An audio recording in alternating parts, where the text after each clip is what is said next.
Alright guys, a quick one. Here, I'll detail how to forward or backward Instagram Reels. So if at the end of this you found this offer informative, please don't forget to like and then subscribe. Now the first thing you want to do is go ahead and open your Instagram and then open the reel you want to backward and forward. So let's say this is the reel. To forward the reel, just press and hold the H like this, then just say the spade beneath like this. So this is going to increase the speed, and then if you come to the edge at the left side, then just say to speed like that. You see that? So let me just go ahead increase the volume.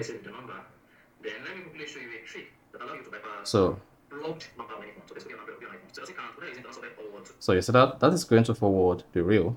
If you want to backward it,